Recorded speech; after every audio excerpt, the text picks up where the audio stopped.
All right, so I just finished watching the first episode of Uzumaki, and let me say this. This show is creepy as hell. This show is creepy as hell. I know I haven't been on this channel in a very long time. My life got busy. Also, my main channel is like my main priority. And I also work full time. So like I just got busy and I couldn't really come back to this channel.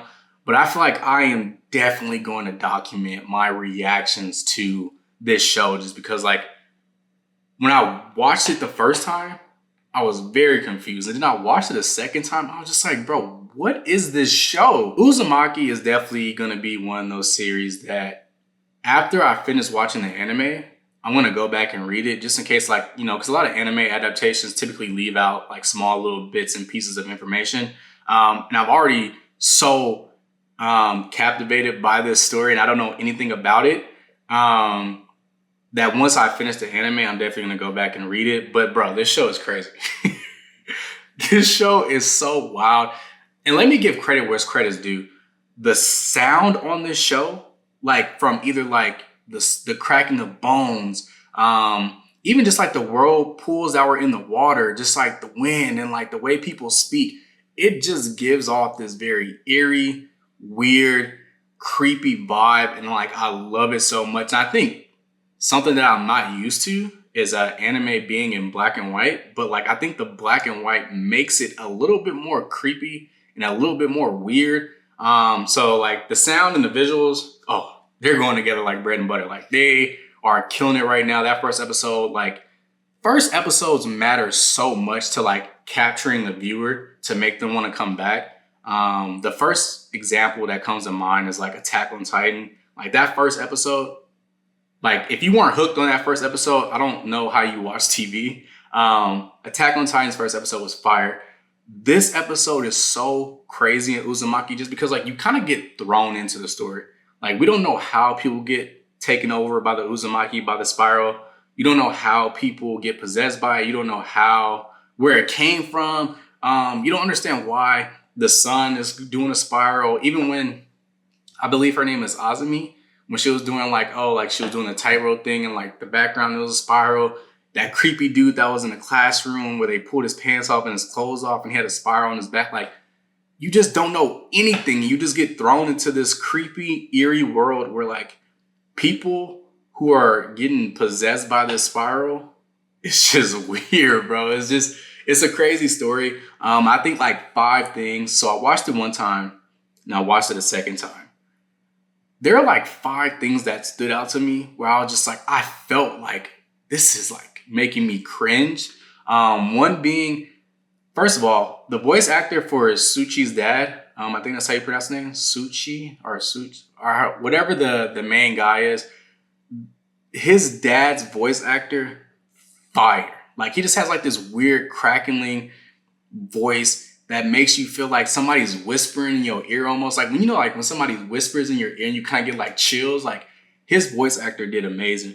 But that first scene where like his eyes just start spiraling, the sound on that made my body like, ooh, I was like, ooh, that is weird, bro. Like it's also just weird to see, but just like the noise and the sound effects that they used was just like, it was creepy, bro. The second thing, when I think her name is Kitty, when she came to her house, when they came to his house to drop off the pottery that her dad had made for him, and he was like, look, you can even create spirals with your body, and he like spit out his tongue start to spiral, like just like the noise, her scream, just like the sound effects again were just like, I was like, oh, this is making me feel weird. Like, what is happening on the TV screen? I didn't really understand what was happening. Again, I don't know anything about this. I was going to read the story prior to the anime coming out, but it's been a very long time since I've watched an anime first and then read the story.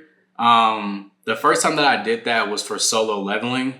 And I kind of want to like bring back that feeling of like being unknown about what's going to happen. Typically when you read something and then you watch the anime, you kind of like aren't excited anymore because like you're like, oh, that's about to happen. Oh, this is how they animated that. Like that's crazy. So I definitely held off on watching. I definitely held off on reading Uzumaki. But the third thing again, this dad character, like Suchi's dad, like his dad was well depicted of making you feel uncomfortable throughout the entire episode of episode one. Because when they found his body in that little thing, like, again, I watched this at night. Like, I watched this in the dark and I was like, bro, I had to look around because I was like, bro, this feels weird. This is actually like an actual horror anime. Like this doesn't feel like anything else that I've read or watched. And I've read Berserk, and Berserk has like horror elements, but like this is like true horror. The fourth thing that made me feel so uncomfortable in this episode is when so his dad passes, and then his mom just goes crazy because like she can't see any, like every time she sees a spiral, she like freaks out. She thinks about her husband that died. Bro, again, the sound effects. When she started cutting her fingertips because she could see spirals in her fingertips, I was like, oh, bro, that is uncomfortable. Like that scene, the sound effects, seeing the blood drip, just seeing somebody actually cut their fingers to like remove their fingerprint was like, it was a very unhinged thing to look at. And then the fifth thing that was just like I think it was animated really well. Just seeing how like the spiral kind of like affected Azumi. I think that's how you say her name. When she was like, she sucked in that other dude, and then her body just started to like close in on itself, and like the way her arms are breaking in, and her leg broke in, and all, like it was just like, this is weird. I don't understand this. And I think that's what's making this such a dope thing, is because I don't know much about what the Uzumaki is, how people get possessed by it, because clearly it's not a thing where if you look at it, you become possessed by it. I feel like it's a deeper meaning to it. I'm very confused on what this whole story is about, but this first episode, bro, this first episode is fire. If you are hesitant on watching this, you definitely should be watching this. This is definitely really good anime adaptation. The voice actors are all doing great. And just the overall anime itself just feels different. Like even the way people move, it's not like normal physics, like in anime where people walk, you know, it kind of like flows well. I feel like people are almost like fidgeting and like, you know, tweaking a little bit. I don't know. It's just interesting. I'm really excited to see where this goes. Again, I don't know anything about this story, so I don't know where it's going to go. And I think that's really exciting. But that first episode, 10 out of 10. Like that is how you capture somebody's attention and bring them back for the next episode. So I'm really interested to see what happens. But yeah, Uzumaki, great so far.